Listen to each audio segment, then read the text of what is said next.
Bonjour à tous, c'est James Le Loup de Zurich. Aujourd'hui, on va parler du WTI Crude Oil au vu de ce qui se passe au niveau des informations, de l'actualité et de la géopolitique. Donc, le risque géopolitique, c'est quoi? On est sur aujourd'hui un biais haussier avec les bombardements qu'il y a eu justement en Iran, en Israël, dans les pays du Golfe, etc. On s'attend tous à une très forte volatilité et le baril de pétrole, justement, WTI, pourrait atteindre des sommets. Mais avant de commencer et de vous parler de tout ça, je vais d'abord vous parler justement de la fermeture du détroit d'Ormuz. Alors, le détroit d'Ormuz, c'est quoi et quelles peuvent être justement les conséquences et l'impact qu'il peut y avoir sur les marchés?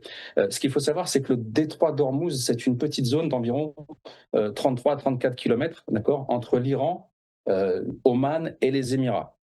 Alors, c'est un passage qui est étroit où transite justement, écoutez attentivement, 20% de l'approvisionnement mondial de pétrole. C'est 20%, c'est pas 15%, c'est pas 25%, c'est pas 30%, c'est 20%. C'est 20 millions de barils par jour.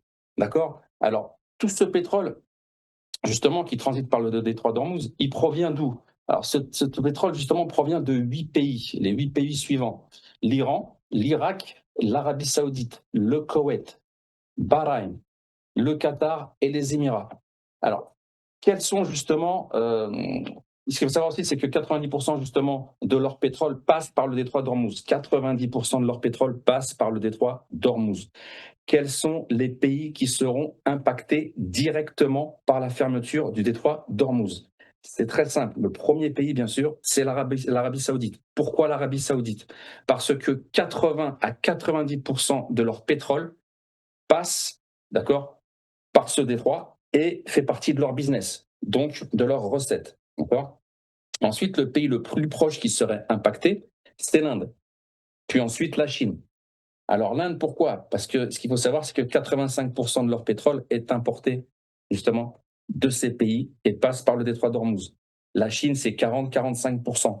Alors si justement les prix augmentent à la pompe au niveau du pétrole, il y aura beaucoup d'industries qui sont liées justement aux hydrocarbures pétrole qui seront impactées. Donc il y aurait un choc énorme en Inde et en Chine, d'accord? Et il y aurait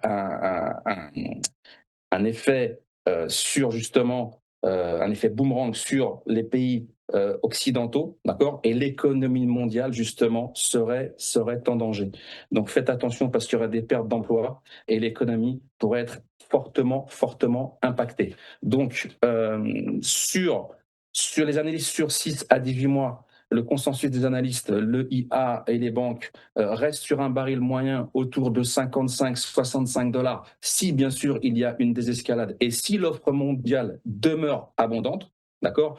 On s'attend actuellement à un spike. Donc le spike actuel, d'accord, est plutôt vu comme temporaire.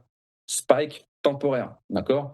En fait, sans rupture majeure de l'offre, les fondamentaux devraient reprendre la main sur la géopolitique à moyen terme. D'accord. À moyen terme, le moyen terme, c'est on va dire 1 mois à 6 mois.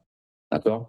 Donc, on va passer sur la technique. Alors, au niveau technique, le baril, depuis le début de l'année, a pris 23%. On a un très beau butterfly qui est une figure harmonique ici haussière. On était sur une zone de PRZ autour des 55. On en parlait avec Louis-Antoine. Et justement, regardez comment ça a très bien fonctionné, hein. On est monté, on monte, on monte, on monte.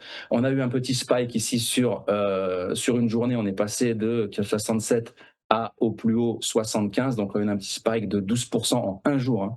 Donc selon mes analyses, on pourrait monter justement sur les 79, les 89, les 86, 92, 104, 113, 121 et enfin les 129 qui est le plus haut qu'on avait fait la dernière fois au début de la guerre en Ukraine.